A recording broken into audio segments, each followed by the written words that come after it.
예, 오늘 아마 오디오가 잘 아마 찬송할 때 안 나갔을 터인데, 예, 죄송하고. 자, 우리 성경 보십시다. 우리 고린도 후서 8장입니다. 고린도 후서 8장 13절부터 우리 15절에 있는 말씀을 보십시다. 고린도 후서 8장 13절부터 우리 15절에 있는 말씀 같이 읽읍시다. 고린도 후서 8장 우리 13절부터 우리 15절에 있는 말씀입니다.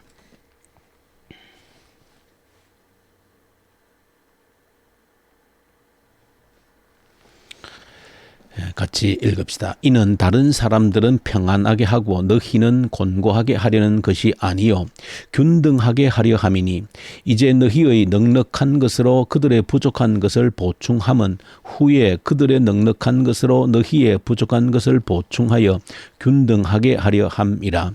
기록된 것 같이 많이 거둔 자도 남지 아니하였었고 적게 거둔 자도 모자라지 아니하였느니라. 아멘. 고린도 후서 우리 8장 그리고 내일도 함께 읽을 9장에 있는 내용들은 특별히 바울이 선교 사역 가운데 구제 사역에 대해서 기록을 하고 있는 본문 내용들입니다. 특별히 바울은 당시에 바울이 복음을 증거했던, 특별히 지금은 마게도니아 지역 에서 복음을 전하고 또 특별히 고린도 교회에 편지를 쓰고 있는 내용인데, 그런 마게도니아 지역에 있는 사람들에 비해서 특별히 예루살렘 중심으로 있었던 예루살렘 교회가 여러 가지 기근이 있었고 해서 가난했던 그런 성도들이 많았기 때문에 특별히 바울이 이 구제 헌금을 거두어서 또 예루살렘 교회를 돕고자 하는 그런 사역들을 하게 되어집니다. 오늘 본문에서도 보시면 이제 고린도 교회로 하여금 또 예루살렘 교회를 도울 수 있는 구제 헌금을 하도록 독려하고 있는 그런 내용을 보게 됩니다. 오늘 8장의 내용을 쭉 읽어보시면 바울이 전혀 바울스럽지 않은 그런 내용을 기록하고 있다 하는 것을 조금 느낌을 그렇게 받을 수 있습니다. 왜냐하면 바울은 복음을 위해서라고 하면 그 교인들에게 또 교회에 어떤 조그마한 걸림돌도 되지 않기 위해서 자신의 마땅한 모든 권리도 포기하고 살았던 사람이 바울입니다. 그런데 오늘 본문에서는 보시면 바울이 조금은 과감하게 이야기를 하고 있는 그런 내용들이 기록이 되어져 있습니다. 자신을 위해서라면 그 어떤 것도 요구를 하지 않았던 바울이 오늘 본문에서 이 구제 헌금을 내는 이 일을 위해서는 아주 바울이 어떻게 보면 지혜롭게 또 어떻게 보면 좀 낯두껍게 이야기를 한다 할 정도로 그렇게 바울이 본문 가운데서 고린도 교인들이 구제 헌금을 잘 할 수 있도록 그렇게 독려하고 있는 모습을 보여줍니다. 바울이 여러 가지 이제 고린도 교인들이 구제 헌금을 할 수 있도록 독려하는 그런 내용들이 나오는데 아주 간접적으로 그들이 하지 않으면 안 될 정도로 그렇게 독려하고 있는 그런 내용을 보게 되어집니다. 여러 가지 방법들을 사용하고 있는데 고린도 교인들에게 일방적으로 너희들이 구제헌금을 해야 된다 그렇게 말하지 않고 다른 지역에서 이 북쪽 여러 교회 지역에서 구제 이 사역을 위해서 이 교회 교인들이 자신의 힘에 넘치도록 기쁘고 즐거운 마음으로 헌신했다는 겁니다. 그런 것들을 쭉 얘기를 하면서 결국은 너희들도 해야 되지 않겠는가 하는 그런 이야기를 하고 있고, 또 다르게는 내가 너희들을 크게 자랑했다는 겁니다. 고린도 교회를 자랑했다는 겁니다. 모든 면에서 뛰어나고 헌신적이라는 것을 자랑했다는 겁니다.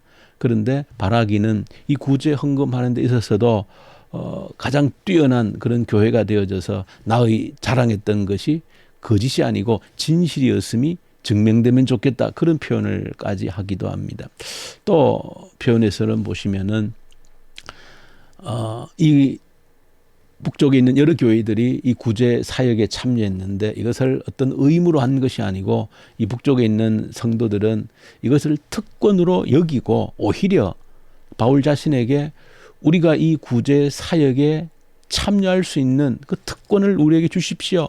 그렇게 요청을 하기도 했다. 그렇게까지 이제 이야기를 하면서 어쨌든 고린도 교인들이 이 사역에 참여를 할 수 있도록 아주 지혜롭게 독려를 하고 있는 그런 모습들을 오늘 본문 속에서 보여줍니다. 그러면서 바울이 왜 이런 사역을 하고 있는지 그 이유를 설명을 하고 있습니다. 그것은 균등하게 하려 함이라. 모자라는 곳에는 넘치는 곳에서 또 돕도록 하고, 그렇게 함으로써 또 이쪽에 모자랄 때는 이쪽에 좀 넘치는 이렇게 여유가 있는 곳이 있으면 또 도와줄 수 있도록 하고 해서 균등하게 하려 합니다. 즉 다시 말하면 모든 사람들이 함께 더불어 어우러져서 살 수 있도록 하기 위함이다. 그런 말씀을 오늘 본문 가운데서 하고 있습니다. 그래서 오늘 이런 내용들 함께 구제하는 이런 내용들을 보면서 저와 여러분들 몇 가지 기도의 제목을 삼을 수 있으면 좋겠습니다. 함께 살도록 하나님께서 부르셨고, 또 내가 넘칠 때에는 또 부족한 자들에게 돕도록 하나님께서 우리를 부르셨고, 그렇게 하도록 헌신하도록 우리를 인도하신다는 것을 기본적으로 알 수 있고, 사실은 우리 역사를 돌이켜보면 모두 함께 다 잘 살게 해주겠다라고 하는 이런 구호는 역사 가운데 언제나 정치 권력 또 정치하는 사람들이 늘 내걸었던 구호이기도 합니다. 다 잘 살게 해주겠다는 겁니다. 못 사는 사람 없이 모두가 균등하게 모두가 잘 사는 그런 사회를 만들겠다 하는 구호는 늘 정치인들이 부르짖는 그런 구호이고, 어쩌면 지금 오늘도 현실 속에서, 우리나라 현실 속에서도 이런 것을 부르짖는 또 정치인들이 없지 않아 많이 있습니다. 모두 함께 다 잘 살게 해주겠다는 겁니다. 그런데 역사적으로 그 누구도 다 함께 잘 살게 해주었던 그런 지도자는 거의 없었습니다. 모두가 다 잘 살게 해주겠다라고 하는 것은 정치적인 구호로서 자기의 권력 기반을 만들기 위한 수단이었을 뿐이지 진정으로 모든 사람을 다 잘 살게 해주었던 그런 일은 거의 없었습니다. 그런데 오늘 본문 바울을 통해서 우리가 보는 것은 모두 함께 다 잘 살게 되어지는, 넘치지도 부족하지도 않는 균등하게 함께 어우러져 살게 되어지는 것은, 오늘 본문에 보시면 이것은 어떤 정치 구호나 강제적인 법령에 의해서 이루어질 수 있는 것이 아니다라고 하는 것을 보여주고 있는 겁니다. 법으로 강제해서 이루어질 수 있는 것이 아니라고 하는 겁니다. 오늘 바울도 자세히 보시면 어쨌든 고린도 교인들이 너희들이 당연히 해야 된다, 의무다, 그렇게 말하고 있지 않습니다. 어쨌든 그들 마음속에 자원에서 우러나올 수 있는 그런 동기를 부여하고 있는 겁니다. 그래서 기쁘게 드릴 수 있는, 또 자신이 드릴 수 있는 만큼의 드릴 수 있도록 하기 위해서 자발적으로 할 수 있는 그런 동기를 부여하고 있는 것을 보여줍니다. 그래서 강제로 어떤 법으로 할 수 있는 일이 아니다라고 하는 것을 분명하게 보여주고 있으면서, 오늘 특별히 한 가지 더 저와 여러분들이 주목해 보셔야 될 것은, 오늘 구약 성경 우리 신명기 13장 14장을 함께 묵상하게 되어지는데, 신명기 14장에도 보시면 사실은 오늘 바울이 기록하고 있는 내용과 똑같은 내용을 기록을 하고 있습니다. 그것은 결국은 이스라엘 백성 가운데에도 나그네가 있고, 또 상대적으로 약자들이 있습니다. 고아들이 있고 또 과부들이 있습니다. 이런 사람들에 대해서, 또 특별히 자신의 어떤 재산 분깃을 받지 않은 레위인들도 있습니다.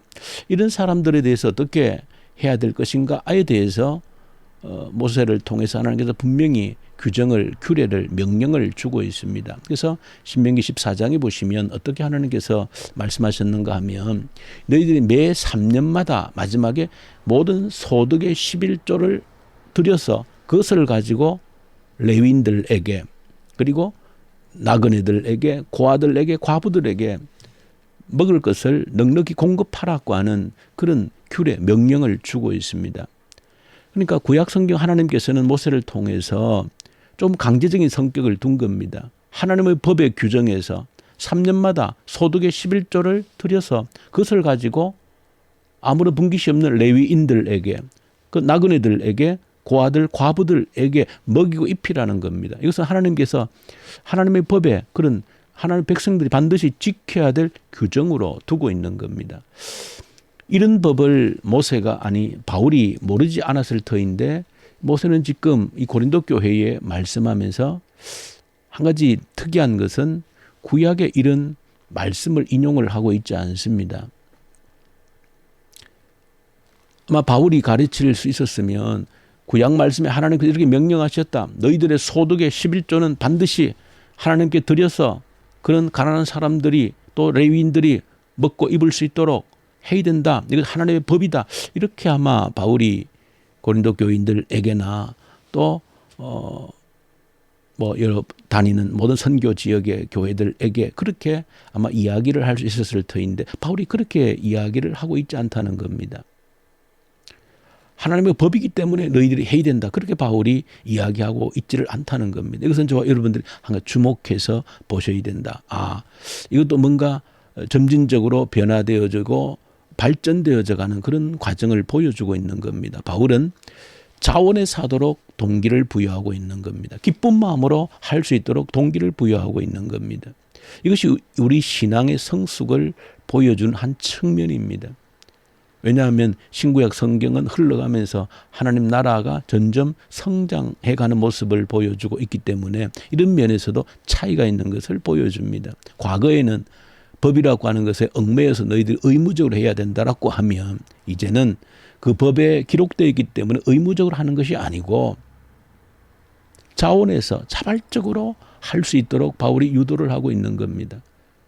그러고 보면 오늘날 우리가 어떤 헌금 생활이라고 하는 것도 어떤 법에 얽매여서가 아니라 자원에서 하기를 하나님이 훨씬 더 원하신다는 것을 우리에게 보여주고 있습니다.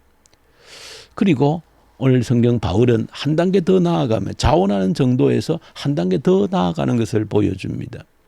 고린도 교인들에게 이야기하면서 이 구제 사역에 어려운 사람들을 돕고 함께하는 이 일은 의무적으로 할 일도 아니고 우리가 자원해서 해야 되는데, 자원해서 하는 것을 뛰어넘어서 하는 이것이 권리고 특권이라는 겁니다. 북쪽에 있는 마게도니아 지역에 있는 많은 교회 교인들이 그렇게 했다는 겁니다. 바울 선생에게 우리로 하여금 다른 사람을 섬기는 이 일에 헌신할 수 있는 기회를, 특권을 우리에게 주십시오. 그렇게 요구를 했다는 겁니다. 저 여러분들이 이 새벽에 이 말씀의 원리를 잘 새기기를 원합니다. 이 땅에 우리가 함께 살 수 있는 것은 어떤 법으로 규정해서 되는 일이 아니라는 겁니다. 법으로 명령으로 되는 것이 아니고 자원해서 기쁜 마음으로 할 때 가능하다는 것을 보여주고 있고, 그것을 뛰어넘어서 자원하는 마음을 뛰어넘어서 그렇게 섬기는 것이 나의 권리다. 의무가 아니라 권리라는 겁니다. 특권이라는 겁니다. 그럴 때 진정으로 모두가 함께 어우러져 살 수 있는 하나님이 원하시는 그런 세상을 만들어갈 수 있다 하는 것을 보여주고 있는 겁니다. 왜 특권인가 하는 것은 구약 성경에서 보여주고 있습니다. 왜 그것이 나의 특권이 권리가 되어지는가 하는 것은 구약 성경 우리 13장에 보시면 왜 그것이 우리 특권이 권리여야 되는지를 보여줘. 왜냐하면 하나님께서 너희들이 11조를 들여서 그렇게 레위인들과 고아와 객과 가부들을 먹이고 입히고 섬기면, 그러면 내가 더 복을 주겠다. 그렇게 약속을 하고 있기 때문에 그렇습니다. 이 명령 말씀을 지키면, 어려운 자들을 보살피면 내가 너희 토지 소산물들을 넘치게 하겠다는 겁니다. 풍성하게 해주겠다는 그 약속 언약입니다. 그렇기 때문에 그 언약을 성취하려면 그것은 나의 권리가 되어지는 것, 특권이 되어지는 겁니다. 그러니까 내가 누구를 섬긴다라고 하는 것은 의무도 아니고 자원하는 것을 뛰어넘어서 하나님의 복을 누릴 수 있는 권리라고 그렇게 바울이 규정을 하고 있다 하는 사실을 저 여러분들 이 새벽에 꼭 기억하시기를 바랍니다. 그리스도인이라면 섬겨야 되는 것이, 누군가를 도와야 되는 것이 의무로 한다면 말이 안 되는 것이고, 법이기 때문에 지켜야 된다면 말이 안 되는 것이고, 성경에 되어져 있기 때문에 억지로 해야 된다면 말이 되지 않는 것이고, 자원에서 해야 되는 것이다.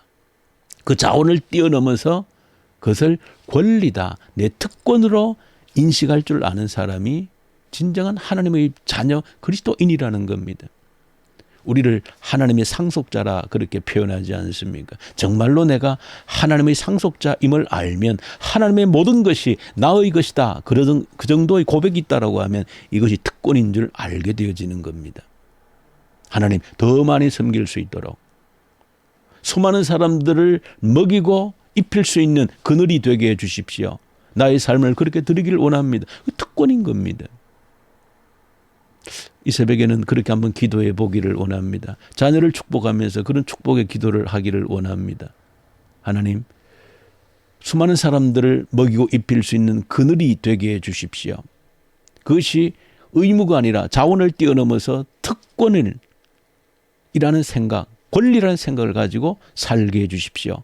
이런 제목이 저 여러분들 이 새벽에 간절한 기도의 제목이 되기를 소망합니다. 주님 아버지 감사합니다. 의무가 아니라 자원이고 자원을 뛰어넘어서 권리이며 특권임을 깨닫는 저희들 되게 하옵소서. 우리 주 예수님 이름으로 기도 올려드립니다. 아멘. 하늘에 계신 우리 아버지, 아버지의 이름을 거룩하게 하시며 아버지의 나라가 오게 하시며 아버지의 뜻이 하늘에서와 같이 땅에서도 이루어지게 하소서.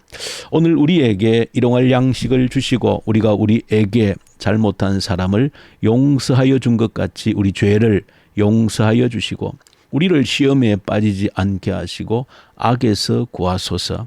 나라와 권능과 영광이 영원히 아버지의 것입니다. 아멘. 주신 말씀 가지고 간절히 기도하십시다. 하나님, 섬기는 것이 구제하는 것이 의무도 아니고 그저 자원하는 마음을 뛰어넘어서 나의 권리임을, 나의 특권임을 깨달아 알고 더 큰 권리 특권을 누릴 수 있도록 우리가 담대하게 입을 넓게 크게 벌릴 수 있도록 도와주십시오. 간절히 기도하십시다. 이 나라를 위해서 올려드리고 북한 땅을 간절히 올려드리십시다. 진정한 자유의 날이 오게 해주십시오. 모든 죄의 속박으로부터 벗어나는 자유를 주십시오. 북한 땅에 그리스도 복음의 계절이 속히 오게 하십시오. 악한 정권 소멸되게 하십시오. 이 코로나 앞에서 이 코로나가 우리의 갈 길을 가로막는 것이 아니라 하나님께 더 가까이 가는 우리의 믿음이 더 견고해지는 기회가 되게 하십시오. 위해서 간절히 우리 주님께 기도 올려드리고 특별히 우리 교회 오늘은 우리 중고등부 아이들 올려드리십시다. 우리 중고등부 아이들 말씀에 뿌리를 내리고 말씀에 기초하여서 자라나게 하시고 우리 아이들을 우리에게 맡겨주셨는데 교회 학교의 교사들 우리 교회가 또 가정의 부모들이 이할 책임지고 믿음으로 말씀으로 양육해낼 수 있도록 도와주십시오. 위해서 간절히 기도로 올려드리고 3월 14일 피택을 위해서 하나님의 뜻을 보고 감사하는 기회가 되게 해 주십시오. 하나님의 선하심을 따라가는 저희들 되게 해 주십시오. 간절히 위해서 기도로 올려드리십시다. 선교사님들 특히 이집트 인도에 있는 우리 선교사님들 말씀과 성령으로 충만케 하십시오.